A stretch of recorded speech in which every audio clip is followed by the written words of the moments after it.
লক্ষ্য কৰিছোঁ সাংবাদিকতালৈ যিসকল লোক আহে তেওঁলোক কিন্তু ত্যাগী মনোভাৱেৰে আহিব লাগিব, যিটো কিছু পৰিমাণে এতিয়া আমি দেখা পোৱা নাই। নমস্কাৰ, মই ৰোহিত ৰায় আৰু মোৰ সৈতে আপোনালোকে চাই আছে গোৰ্খা ৱেব টিভি।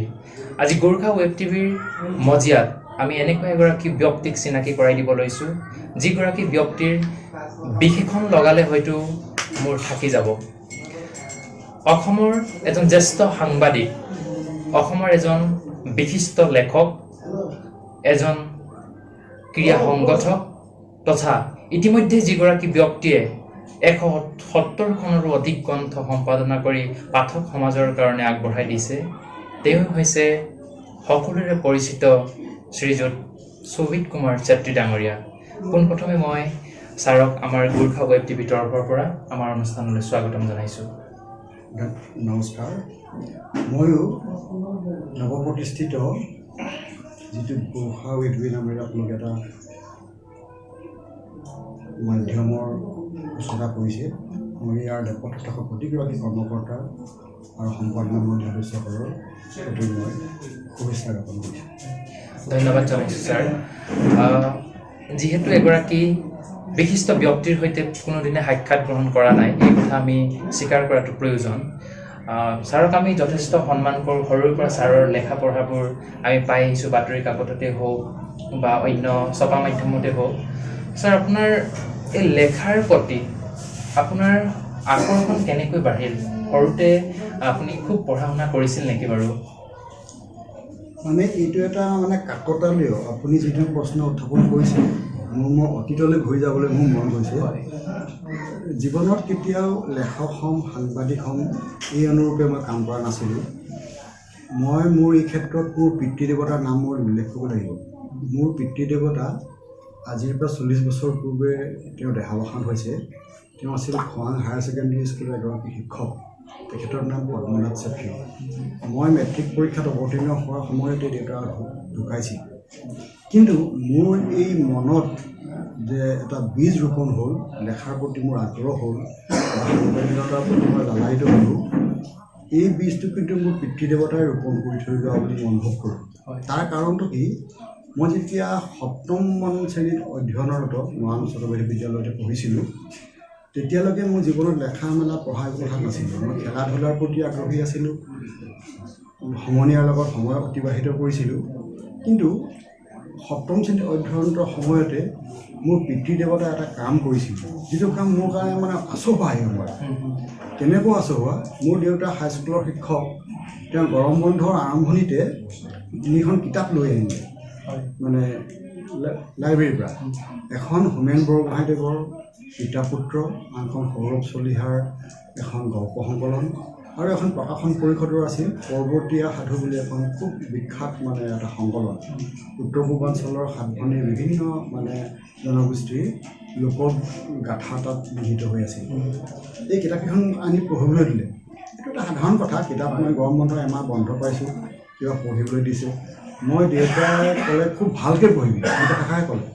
মই যিটো গৰম বন্ধত মই ক'ৰবাত পুখুৰীত সাঁতুৰিবলৈ যাব লাগে, কোনোবা ফল মূলৰ গছৰ তলত দৌৰি ফুৰিব লাগে, লগৰ ল'ৰাবিলাক আহি মোক মাতেহি, মোৰ বাৰীত মই নিজৰ কাম কৰি থাকোঁ।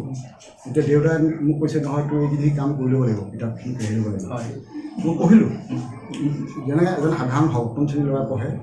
কিন্তু যেতিয়া 7 দিনমান গৰম বন্ধ শেষ হ'ব, দেউতাই এটা কলম আৰু 1 ডিষ্টা কাগজ আনি মোক দিলেহি। তই 3খন কিতাপ পঢ়ি তই কি বুজিলি, ইয়াৰ অৰ্থটো আমাক লিখিলে। এইটো মই বিমূৰ্ত কথা, মই ইমান ডাঙৰ মানুহৰ কথা তেতিয়া বুজিও ভালকৈ পোৱা নাই। তথাপি মই যিভাৱে পাৰোঁ এই কামটো মোৰ ভাৱেৰে পিতা পুত্ৰ চামাৰিটো মই লিখিলোঁ, ইঘৰৰ লিখিলোঁ। এই কামটো দেউতাই মৃত্যু নোহোৱালৈকে শেষৰ 4 বছৰ 76, 7, 8, 9 কণ্টিনিউৱাছলি কৰিছিল। যিটোৱে মোক মই এটা চিন্তা, মই পঢ়িলেই নহ'ব, সেইটো মই বুজিব লাগিব, আকৌ মই চামাৰি বনাই এটা মোৰ মনৰ ভাৱ এটা প্ৰকাশ কৰিব লাগিব। দেউতাই এই কামটো কৰাৰ কাৰণে পৰৱৰ্তী সময়ত বোধ হয় মোৰ কলমটো বা মই কিবা লিখিবলৈ মোৰ আৰম্ভ কৰাৰ কাৰণে এটা মোৰ হেৰি হ'ল, অনুপ্ৰেৰণা হ'ল বুলি ভাবিছোঁ। মই সেইকাৰণে কওঁ যে লিখিবলৈ আৰু কিবা এটা পঢ়িবলৈ, অধ্যয়ন কৰিবলৈ মোৰ পিতৃদেৱতাই মোক এই ধৰণে এটা প্ৰচুৰ অনুসৰণ কৰি গৈছিল, যাৰ কাৰণে পাছৰ জীৱনত দেউতা ঢুকোৱাৰ পাছত মই ঘৰৰ জ্যেষ্ঠ সন্তান হিচাপে খুব দায়িত্ব আছিল। অধ্যয়ন কৰি মেলি মই কিবা এটা সূত্ৰে এই সাংবাদিকতাত বাছি ল'লোঁ। হয়, ছাৰে ইতিমধ্যে উল্লেখ কৰিছে ছাৰৰ সাংবাদিকতা জগতত প্ৰৱেশ কৰাৰ ক্ষেত্ৰত তেখেতৰ প্ৰয়াত পিতৃদেৱতাৰ যথেষ্ট অৰিহণা আছে। ছাৰ, এইখিনিতে মই যিহেতু সাংবাদিকতাৰ প্ৰশ্ন উত্থাপন হৈছে বা বিষয়টো যিহেতু ওলাইছে, মই সাংবাদিকতাৰ লগত জড়িত বিষয়ৰ প্ৰশ্ন এটাকে আপোনাক কৰিব বিচাৰিছোঁ। আপোনালোকে সেই সময়ত সাংবাদিকতা কৰিছিল বা বৰ্তমানো কৰি আছে আপোনালোকে কাকতত বা হয়তো কেতিয়াবা কোনো সাংবাদিকে টেলিভিশ্যন চেনেলত কৰি আছে। এতিয়া সাম্প্ৰতিক সময়ত একাংশ ৱেব পৰ্টেল, যেনেকৈ আমি কওঁ যে একে ৰাতিৰ ভিতৰত যেনেকৈ বৰষুণ দিয়াৰ পিছত কাঠফুলা গজে, তেনেকৈ অসমত এতিয়া ৱেব পৰ্টেলৰ কোনো সীমা সংখ্যা নাই। ছাৰ, আপোনাৰ এনেকুৱা লাগে নেকি যে আগতে সাংবাদিকতাৰ যি মানদণ্ড আছিল, বৰ্তমান যি ৱেব পৰ্টেল বা নতুনকৈ উঠি অহা যিবিলাক সাংবাদিক, একাংশ সাংবাদিক, মই সকলোকে একাকাৰ কৰি কোৱা নাই, একাংশ সাংবাদিকে যি প্ৰকৃত সাংবাদিকজনৰ প্ৰতি থকা শ্ৰদ্ধা ভাৱমূৰ্তি ক'ৰবাত ম্লান কৰিছে বুলি আপোনাৰ ভাৱ হয় নেকি? এই প্ৰশ্নটোৰ উত্তৰ একে আশাৰ দিয়াতকৈ মই কিবা কথা অৱতাৰণা কৰিব বিচাৰিছোঁ। মানে এই বৃত্তিটোৰ প্ৰতি গৰিষ্ঠ সংখ্যক লোক আগ্ৰহী হোৱাটো এটা শুভ লক্ষণ। হয়, যিহেতু এই পৃথিৱীখনৰ এই সামাজিক গোটেই মাধ্যমটো গণতন্ত্ৰৰ চতুৰ্থ স্তম্ভৰ প্ৰখৰ দিশটোৰ ওপৰতে নিৰ্ভৰ কৰি সমাজখন আগবাঢ়িছে। আৰু বহু মানে সমস্যা এই মাধ্যমটোৱে নিৰ্মাণ কৰিছে বা নাশ কৰিছে। মই কিন্তু এটা কথা লক্ষ্য কৰিছোঁ, সাংবাদিকতালৈ যিসকল লোক আহে তেওঁলোক কিন্তু ত্যাগী মনোভাৱেৰে আহিব লাগিব, যিটো কিছু পৰিমাণে এতিয়া আমি দেখা পোৱা নাই। আৰু তেওঁ অধ্যয়নপুষ্ট, প্ৰগাঢ় জ্ঞান গভীৰ এনেকুৱা লোক হোৱাটো প্ৰয়োজন। কাৰণ তেওঁ যদি ভূগোল নাজানে, বুৰঞ্জী নাজানে, ইতিহাস নাজানে, বিজ্ঞানৰ কথা তেওঁ ভালকৈ নাজানে, সামাজিক অৱস্থাটো নাজানে, নিজৰ চুবুৰীয়া জনগোষ্ঠীসকলৰ বিষয়ে ভালকৈ নাজানে, তেওঁ সাংবাদিক হ'বলৈ অহাটো অলপ এইটো উচিত নহয়। তেওঁ নিজকে তাৰ যোগ্য কৰি দিব লাগিব। মই কেতিয়াও নিজকে সাংবাদিক ক'বলৈ সাহস নকৰোঁ। মই এতিয়াও অধ্যয়নৰত পঢ়ি আছোঁ, শিকি আছোঁ, জানি আছোঁ।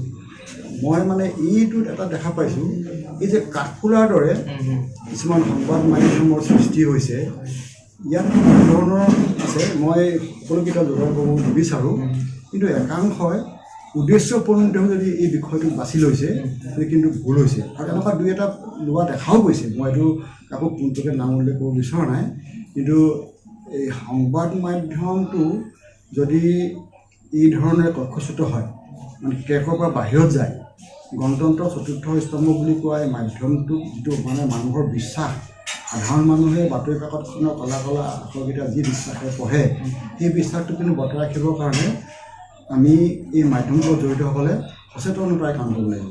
মই ভাবোঁ কোনো কাৰণতে কাকো দোষী কৰিব নোৱাৰোঁ। প্ৰত্যেকৰ অধিকাৰ আছে। সংবাদ মাধ্যমৰ মালিক পুঁজিপতি গোষ্ঠী হৈছে, ৰাজনীতিবিদো হৈছে, স্বাধীনতা সংগ্ৰামী হৈছে, ভাল মানুহ হৈছে, বেয়া মানুহ হৈছে। কিন্তু সাধাৰণ মানুহে যদি ওপৰতহে বেছ কৰি এই মাধ্যমটো দেখি থাকিব, তাক চাব লাগিব, পঢ়িব লাগিব, টিভিটো চেনেলটো সেইটো ছাবস্ক্ৰাইব কৰিব লাগিব। গতিকে যদি মানুহে বেয়াটো পৰিহাৰ কৰি ভালটো গ্ৰহণ কৰে, অৱধাৰিতভাৱে আমাৰ এই ব্যৱস্থাটোৰ পৰা বেয়াখিনি আঁতৰি যাব, ভালখিনি হৈ যাব। খুব ধুনীয়া উত্তৰ এটা ছাৰে দিছে, খুব মনোগ্ৰাহী। ধন্যবাদ জনাইছোঁ ছাৰলৈ। ছাৰ, এইবাৰ আমি ক্ৰীড়াৰ জগতৰ কথা পাতিব বিচাৰিছোঁ। আপুনি যিহেতু একাধাৰে ক্ৰীড়া সংগঠক হিচাপে আপোনাৰ এক সুকীয়া পৰিচয় আছে।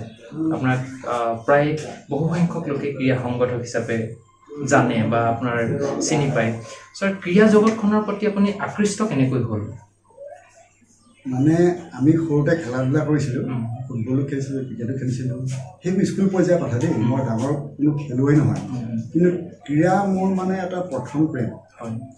তাৰ পাছতে হ'ল কি, বহুতে কয়, মই তেতিয়া কলেজত হায়াৰ ছেকেণ্ডেৰী পৰীক্ষা দিয়াৰ পাছতে মই প্ৰথম যেতিয়া 83 চনত যেতিয়া ব্লাড ছেট হৈছিল গোটেই অসমত, জানেই 83 যিটো কথা অসম আন্দোলনৰ নেৰী গহপুৰৰ কথা, এইবিলাক সেইটো সময়ত মই খেলা ধূলাৰ বিষয়ত এলানি প্ৰবন্ধ লিখিছিলোঁ। তেতিয়া হাফে জনমী নামৰ যিখন কাকত, সেই কাকতখনত মই 2 বছৰ কাল প্ৰায় 150মান প্ৰত্যেক দিনাই মই নেশ্যনেল ইণ্টাৰনেশ্যনেল লেভেলৰ মানে বিভিন্ন ঘটনা ক্ৰীড়া বিষয়ত মই আৰ্টিকেল লিখিছিলোঁ। তাৰপাছতে অসমৰ এখন প্ৰখ্যাত আলোচনী অভিৰুচি ক্ৰীড়া আলোচনী, তাত মোৰ নিয়মিত লেখা আছিল। আৰু মই 1989 পৰা মোৰ ইতিমধ্যে 30 বছৰ অতিক্ৰম হৈছে। আকাশবাণী ডিব্ৰুগড় কেন্দ্ৰৰ মই যিটো স্পৰ্টছ মেগাজিন তাৰ এগৰাকী মই নিয়মীয়া অংশগ্ৰহণকাৰী, মই কথিকা পাঠ কৰোঁ। এতিয়াও ইভেনকি লকডাউনৰ আগে ফেব্ৰুৱাৰী মাহলৈকে মই এই কামটো কৰি আহিছোঁ 3 মাহ মূৰে। এই ক্ৰীড়া প্ৰীতিটোৱে মোৰ সংগঠনৰ হেৰি লৈ গ'ল। মই নিজৰ য'ত মোৰ পুৰণা ঘৰ, মই এতিয়া মৰাণৰ প্ৰিয়নগৰৰ বাসিন্দা, টাউনত ঘৰ, কিন্তু মোৰ পুৰণা ঘৰ মৰাণৰ ফটিকাচৰা নাওপতা বুলি এখন গাঁও আছে। আমাৰ গোসাঁই সমাজৰ বকুলিপতা সৰু গাঁও এখন, কিন্তু তাত থকা সূত্ৰে মই অঞ্চলটো গাঁওখনত প্ৰথমতে সংঘ পাতি তাত দেখিলোঁ, ঘৰ দুৱাৰ কৰিলোঁ, থিয়েটাৰ এখন আনিলোঁ। থিয়েটাৰ আনি বহুত মানে পইচা পায়, বিধায়ক বা জনপ্ৰতি টকা লৈ ঘৰ দুৱাৰ বনায়। কিন্তু অকল ঘৰ বনালে নহ'ব, কিবা এটা কৰিও লাগে। মৰাণ অঞ্চলৰ প্ৰথম ফুটবল ক্লাব আমি তাত আৰম্ভ কৰিছোঁ, ভাস্কৰজী আমাৰ নামত। ডিব্ৰুগড় বি ডিভিজনত চেম্পিয়ন হৈছোঁ, ইয়াৰ পৰা ডিব্ৰুগড় টাউনলৈ গৈ। সেইবোৰ আৰম্ভণি দেই। তাৰ পাছত দেখিলোঁ আমাৰ ইয়াত এইখিনি মানুহ ভাল মানুহ ওলাই আহিলে। আৰু 93 আমি এটা মানে কামত জড়িত হৈছিলোঁ। তেতিয়ালৈকে অসমত আৰ্চাৰী খেলৰ সূচনা হোৱা নাই। আৰ্চাৰী খেল আপোনালোকে জানে, মানে অলিম্পিক এফিলিয়েটেড গেম। আৰ্চাৰীটো এটা সুকীয়া পৰিচয় আছে। এতিয়াতো আমাৰ অসমৰ জয়ন্ত তালুকদাৰে আৰ্চাৰী খেলি অৰ্জুন বঁটা পাইছে, যেনেকৈ শিৱ থাপাই ভগত সিং খেলি অৰ্জুন পাইছে। গতিকে আৰ্চাৰীটো যথেষ্ট জনপ্ৰিয় হৈছে। এই আৰ্চাৰী খেল আৰম্ভ কৰিব লাগে বুলি গোলাঘাটৰ জিতেন গগৈ নামৰ এজন ক্ৰীড়া সংগঠক, এতিয়া কি কয় নাজিৰা বিধানসভা সমষ্টিৰ বিধায়ক দেৱৰ শইকীয়া, এওঁলোক আমিও বহুত কেইজন, মোৰ লগতে সতীৰ্থ প্ৰতিশ্ৰুতি এজন আছিলে, মৰাণ চাহ বাগিচা আছিলে। দেৱৰ শইকীয়া সভাপতি, মই উপসভাপতি, জিতেন গগৈ সম্পাদক, এখন আছাম বেছ কমিটি কৰিছিলোঁ। আৰু অসমৰ প্ৰথমটো আৰ্চাৰী খেলৰ 13 দিনীয়া শিবিৰ, ফাৰ্ষ্ট শিবিৰ, ষ্টেট মানে বাছনি কি কয় শিবিৰ, তাৰমানে কি কয় অনুশীলনৰ শিবিৰ এটা আমি মৰাণত কৰিছিলোঁ। RC ছেক্ৰেটাৰী মই আছিলোঁ। মৰাণ অইলত 13 দিন মণিপুৰ আৰু শ্বিলঙৰ পৰা ছোৱালী কেইগৰাকীমান সিহঁতি ষ্টেট নেশ্যনেল খেলাৰ ল'ৰা ছোৱালী আমি কোচিং কৰিছিলোঁ। কৰি ভাল লাগে। সেই আৰম্ভণিটোৰ পৰাই আজি আহি অসমত এই আৰ্চাৰী উত্থান হৈছে। আৰু আমাৰ 13 দিনীয়া শিবিৰটোৰ পাছত আমি এটা ইণ্টাৰ ডিষ্ট্ৰিক্ট প্ৰথম আয়োজন কৰিছিলোঁ। তেতিয়া আমি চৰাইদেউ মানে বেষ্ট টিমো হৈছিলোঁ। আৰু সেই যে আমি যে কোচিং কেম্প ইয়াত কৰিছিলোঁ 13 দিনীয়া, সেই কোচিং কেম্পত খেলিবলৈ অহা ল'ৰাই দুটাকৈ ল'ৰা আজি অসমত আৰ্চাৰী NIS, এটা গৌতম শৰ্মা ডিব্ৰুগড় আৰু এটা আমাৰ ইয়াত কি কয় গুণিন চাংমাই, দুয়ো এতিয়া মানে কৰ্মৰত। চাই হোষ্টেলত থাকে, এজন শ্বিলঙত, এজন থাকে ইটানগৰত। মানে এনেকৈ আমি আৰম্ভ কৰিলোঁ, একদম তলৰ পৰা আৰম্ভ কৰিলোঁ। এতিয়া আমি শক্তিশালী নহ'লেও মৰাণৰ জিলা ক্ৰীড়া হওক, গাঁওবিলাক সকলো লগত ওতঃপ্ৰোতভাৱে জড়িত, প্ৰতিটো মঞ্চৰ লগত জড়িত, আৰু প্ৰতিটো খেলৰ লগতে মই জড়িত। আচলতে মোৰ খেলৰ অনুৰাগটো এইটো কাৰণে বৃদ্ধি পালে, মোৰ ক্ৰীড়া সাংবাদিকতাটো আছিল মোৰ ফাৰ্ষ্ট মানে প্ৰেম। মই মানে প্ৰথম ষ্টাৰ্ট ক্ৰীড়া সাংবাদিকতা কৰিছিলোঁ, যাৰ কাৰণে মই খেলটো বুজি পাব লাগিব। মই এইটো কথা বিশ্বাস কৰোঁ, মই যেতিয়া কিবা এটা অৱস্থানৰ কথা লিখিম, মই ইয়াত কিবা কথা লিখিম বা এই পৰিৱেশ লিখিম, মই ইয়াৰ সম্পূৰ্ণ পৰিৱেশটো মোৰ জ্ঞাত হ'ব লাগিব। ইয়াৰ ইতিহাস, ইয়াৰ ঘটন, ভৱিষ্যত, এই অঞ্চলৰ মানুহৰ কথা মই জানিব লাগিব। এতিয়া খেলটো যেতিয়া মই লিখিবলৈ আৰম্ভ কৰিলোঁ, প্ৰতিটো খেলৰ ভিতৰকে মই জানিব লাগিব। ফুটবলৰ সেই গোটেইটো পজিশ্যন, ক্ৰিকেটটো বা মই যেতিয়া খেলিছিলোঁ, আৰু মই অসমৰ এগৰাকী আম্পায়াৰ আছিলোঁ, 10-12 ক্ৰিকেটৰ আম্পায়াৰ চলাইছিলোঁ। ইণ্ডিয়া কলেজত মই খেলাইছোঁ, তিনিচুকীয়া ডিব্ৰুগড় খেলাই। আৰু খেলৰ তেনেকৈ জড়িত। আৰ্চাৰীটো তেনেকৈ মই আছিলোঁ, টিম মেনেজাৰ কৰিছোঁ আছামৰ 3বাৰকৈ। মিৰাটত আজমেৰত মই আছাম দলৰ টিম মেনেজাৰ কাম কোচ, কি কয় নৰ্থ ইষ্ট মিটত লেংটপতো হৈছোঁ। গতিকে এনেকৈ মই খেলৰ ভিতৰত মই যে মূলতে আছিলে যে মই এতিয়া মই লিখিছোঁ, স্পৰ্টছ জাৰ্নেলিজিম কৰিছোঁ, তো মই মানে শিকিব লাগিব চব খেলৰ ভিতৰৰ নিয়ম জানিব লাগিব। তেনেকৈ মই আচলতে বেছি তাত জড়িত হ'ব লাগিব। ক্ৰীড়া প্ৰেমৰ জড়িতে আচলতে মোৰ ক্ৰীড়া সাংবাদিকত থকা অগাধ প্ৰেম। ছাৰ ইতিমধ্যে উল্লেখ কৰিছে তেখেতৰ ক্ৰীড়াৰ প্ৰতি থকা যি ৰাগ, সেই ৰাগৰ প্ৰতি ৰাগ থকাৰ বাবে ছাৰ ক্ৰীড়া সাংবাদিকতাৰে আৰম্ভ কৰি বৰ্তমান সকলোৰে জনাজাত বা পৰিচিত হৈ পৰিছে। ছাৰ, আমি এবাৰ অন্য এটা প্ৰশ্ন কৰিব বিচাৰিছোঁ। সাম্প্ৰতিক অসমৰ বহুতো ক্ৰীড়াৰ লগত জড়িত বহুতো খেলুৱৈয়ে বহুতো সুনাম অৰ্জন কৰিবলৈ সক্ষম হৈছে। আৰু বিভিন্ন সমস্যাৰ এনেকুৱাও উত্থাপন হয় যে আজিকালি ল'ৰা ছোৱালীয়ে প্ৰায় খেলা ধূলা নকৰে বা নিজক লৈ ব্যস্ত বা শৰীৰ চৰ্চা বা খেলা ধূলা কৰিলে যেনেকৈ স্বাস্থ্য আৰু মন দুয়োটাই সুস্থ সবল হৈ থাকে। গতিকে ছাৰ আকৌ পুনৰ উঠি অহা প্ৰজন্মটোক ক্ৰীড়াৰ প্ৰতি আকৃষ্ট কৰিবৰ কাৰণে আপুনি কি ক'ব বিচাৰিব? আচলতে এইটো প্ৰতিগৰাকী ছাত্ৰ ছাত্ৰীৰ মনতে এটা ক্ৰীড়াসুলভ মন হোৱাটো বৰ প্ৰয়োজন। আচলতে ক্ৰীড়াটো মানে এটা প্ৰতিযোগিতা নহয়, ই এটা জীৱনৰ অংগাংগী মানে এটা মাধ্যম। আৰু ক্ৰীড়াৰ লগত জড়িত হ'লে মানুহৰ মন প্ৰফুল্লিত হয়, স্বাস্থ্যৰ শ্ৰীবৃদ্ধি হয়। গতিকে এই গোটেই পৰিৱেশটো চাই ক্ৰীড়া মানসিকতা গঢ় ল'লে তাৰ অট'মেটিকেলি বাস্তৱ জীৱনতো সেই মানুহজন বা ছাত্ৰজন বা শিক্ষাৰ্থীজনে এটা মানে প্ৰতিযোগিতামূলক মনোভাৱৰ মানে এটা গৰাকী হয়। মই ভাবোঁ ছাত্ৰ ছাত্ৰীসকলে শৰীৰ চৰ্চাটো নিয়মিত কৰিব লাগে। স্বাস্থ্যৰ পৰম ধন বুলি সম্পদ বুলি কোৱা হৈছে। এই স্বাস্থ্যৰ কাৰণে নিজকে এটা ক্ৰীড়াসুলভ অৱস্থাৰে এটা সুস্থিৰ বা দেহাটো সবল কৰি ৰাখিবৰ কাৰণে ক্ৰীড়াক ল'ব লাগে। আৰু এতিয়াৰ ইয়াৰ কাৰণে কাৰক বহুত, মই ইয়াৰ উত্তৰ দিবলৈ বৰ দীঘলীয়া হ'ব। এই যে ল'ৰা ছোৱালীক খেলিবলৈ এৰিছে, আমাৰ সামাজিক যিটো মাধ্যম, নম্বৰ কেন্দ্ৰিক যিটো আমাৰ শিক্ষা ব্যৱস্থা, ল'ৰা ছোৱালীক কেৱল নম্বৰৰ কাৰণে দৌৰিছে, ৰাতিপুৱা গধূলি টিউশ্যন কৰে। কিন্তু দিনত এঘণ্টাকৈ সময় উলিয়াই হ'লেও ল'ৰাজন খেলপথাৰলৈ যাব লাগে, আলিবাটত খোজ কাঢ়িব লাগে, বা যি তেওঁ খেলৰ প্ৰতি তেওঁ অনুৰাগ, সেই খেলটোৰ লগত তেওঁ জড়িত হ'ব লাগে।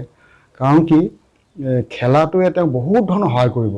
তেওঁ বন্ধু বৃদ্ধি কৰিবই, তেওঁক মানে এটা বেলেগ জগতলৈ লৈ যাব, যিটো আনন্দ মানে সকলোৱে মানে যিসকলে খেলত জড়িত তেওঁলোকে এই কথা জানিব পাৰিব।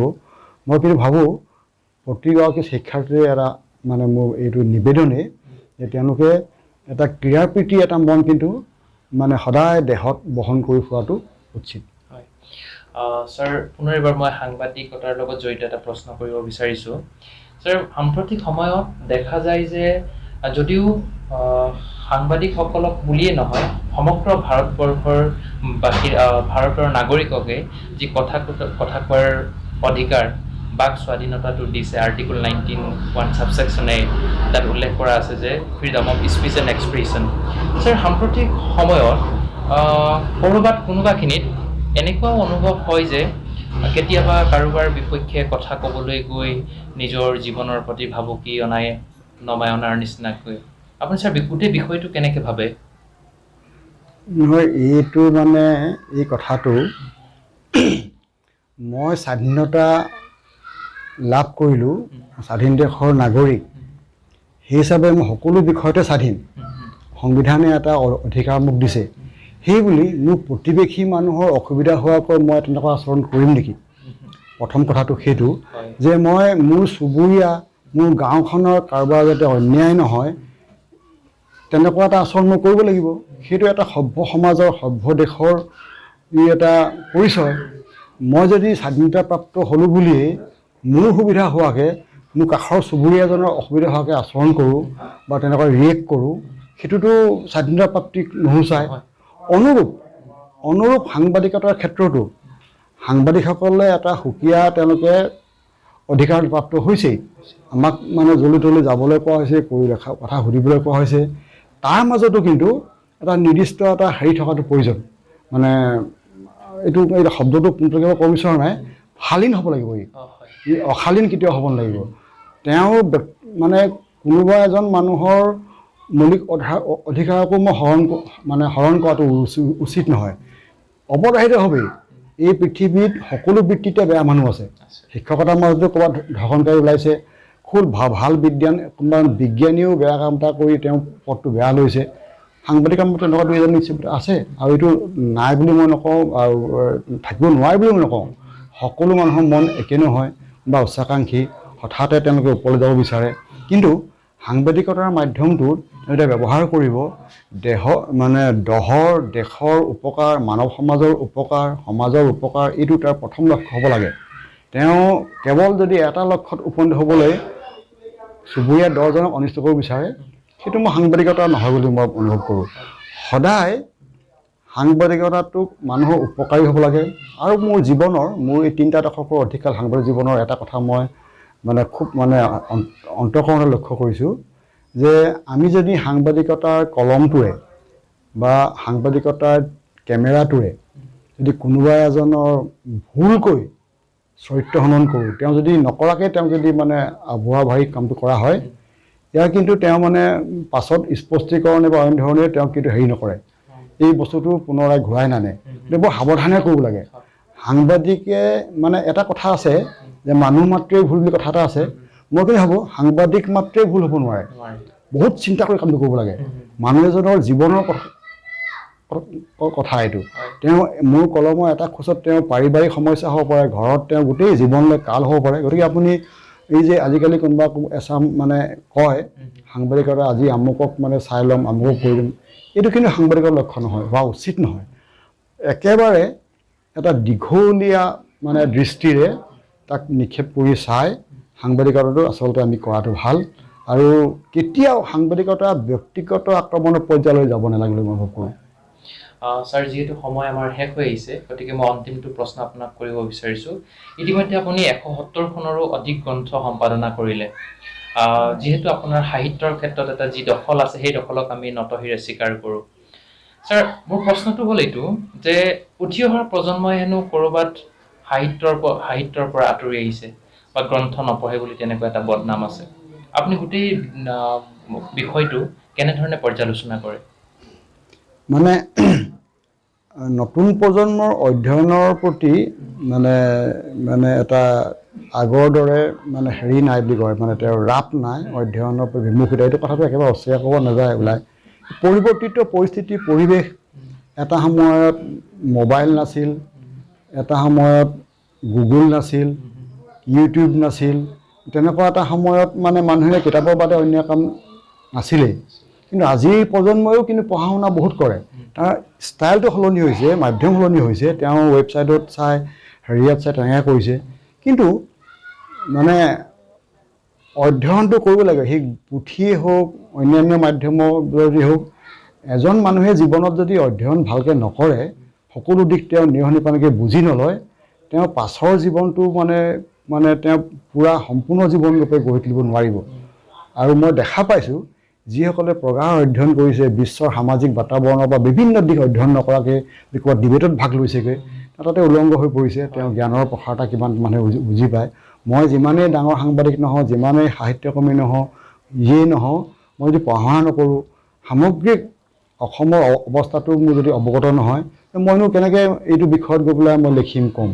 গতিকে মই ভাবোঁ যদিও কিছু পৰিমাণে নতুন প্ৰজন্মৰ অধ্যয়নৰ প্ৰতি এটা হেৰি হৈছে, মানে নিৰ্মোহ হৈছে, তেওঁলোকে অধ্যয়ন কৰাটো প্ৰয়োজন। আজি মই এই অনুষ্ঠানটো খুব কৈছোঁ ছাত্ৰ ছাত্ৰীক অভিনন্দন জ্ঞাপন অনুষ্ঠানতে, যে আমি যিমান পাৰি অধ্যয়ন কৰিব লাগে। জীৱনৰ অমূল্য সময়, যিমান এই সময়খিনি অপব্যয় নকৰাকৈ অধ্যয়নৰ প্ৰতি আমি এটা মানে নিজকে নিয়োজিত কৰিব লাগে যিমান পাৰি, সেইটোহে তেওঁক আগবঢ়াই নিব ওপৰলৈ। শেষত ছাৰ, গোৰ্খা ৱেব টিভি চাই থকা সমূহ দৰ্শকক আপুনি কি ক'ব বিচাৰিব?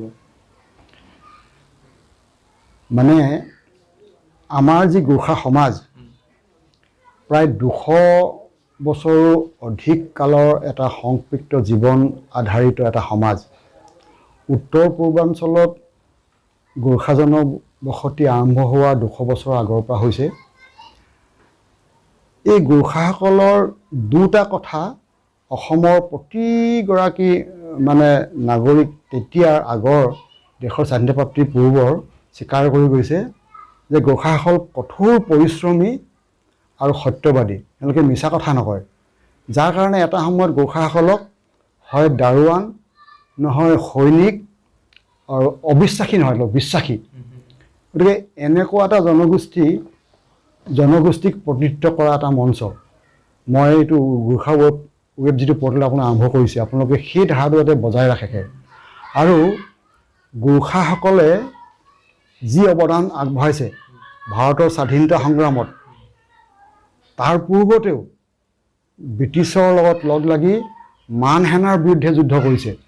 সেইবোৰ ইতিহাসৰ তথ্য সকলো আছেই দেই, ৰেকৰ্ডৰ কথা কৈছোঁ মই। তাৰ পাছতো এতিয়া এই প্ৰথমতে বৰ অসম, তাৰপৰা এতিয়া এই অসম মুলুকক গঢ় দিয়াত, ইয়াৰ যিটো মানে শ্ৰীবৃদ্ধি পৰিবৰ্ধন কৰাত যি অৱদান গোৰ্খাসকলে আগবঢ়াইছে, ই আৰ্থিকভাৱে হওক, শ্ৰমেৰেই হওক, বা তেওঁলোকৰ মানে খেতি পথাৰৰ যোগেদি হওক এইটো কোনো অস্বীকাৰ কৰিব নোৱাৰে।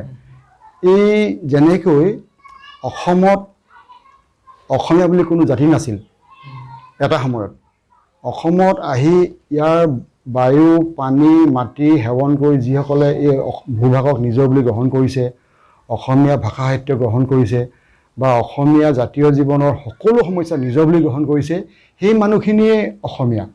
তাৰে এটা অংগ আমি গোৰ্খাসকল। আৰু গোৰ্খাসকলে কি কৰিছে, এই লুইতৰ দুই পাৰত একেবাৰে কি কয় এই আই নৈৰ পৰা এই দিহিঙলৈকে গোটেই নৈৰ কাষে কাষে থকা আমাৰ গোৰ্খা সমাজ, যিসকলে কঠোৰ পৰিশ্ৰমেৰে বানপানীক নেওচি অন্যান্য সমস্যাক নেওচি খেতি বাতি কৰি গৰু গাই পালন কৰি আজি অধ্যয়ন কৰি এটা পৰ্যায়লৈ আহিছে, তেওঁলোকৰ এই অৱদানটোক চাই আমাৰ কিন্তু যথেষ্ট মানে কৰণীয় আছে। এই টিভিটোৰ মাধ্যমেৰে যিসকল গোৰ্খা যুৱক যুৱতীয়ে বা গোৰ্খা জনমানসৰ মানে লোকে জাতীয় জীৱনৰ উদ্যোগ হ'ব কাম কৰি গৈছে, তেওঁলোকক উলিয়াই আনি জনমানসত তুলি ধৰাটো এই চেনেলটোৰ কাম হওক, মই এইটো কামনা কৰিছোঁ। আৰু আমাৰো নতুন প্ৰজন্মই নিজৰ কেৱল গোৰ্খা কৰি নাথাকি বৃহত্তৰ অসমীয়া জাতিৰ এটা অংগৰূপে নিজক পৰিচিত কৰি লৈ জাতীয় জীৱনক শক্তিশালী কৰাৰ ধাৰত তেওঁলোকে নিহিত হওক, এইটো মোৰ এটা পৰম কাম্য। অসমীয়া জাতি সবল হ'লেহে আমি গোৰ্খা চাহ জনগোষ্ঠী বিভিন্ন যিসকল ইয়াত আছে, ইয়াৰ থলুৱা খিলঞ্জীয়া ভূমিপুত্ৰসকল সকলো লগ লাগিলেহে আমি নিজৰ কৰ্তব্য আগবঢ়াই গ'লেহে এই অসমীয়া জাতি মহাজাতিত পৰিণত হ'ব। ধন্যবাদ জনাইছোঁ ছাৰ। এওঁ আছিল বিশিষ্ট ক্ৰীড়া সংগঠক, বিশিষ্ট লেখক, অসমখনৰ ভিতৰত অসমৰ ৰাজ্যৰ ভিতৰতে জ্যেষ্ঠ সাংবাদিক তথা আমাৰ সকলোৰে শ্ৰদ্ধাৰ সুবিত কুমাৰ চেত্ৰী ডাঙৰীয়া। ছাৰে এইখিনি বহুমূলীয়া সময় আমাক দিয়াৰ বাবে ছাৰলৈ আন্তৰিক ধন্যবাদ পুনৰবাৰ জনাইছোঁ।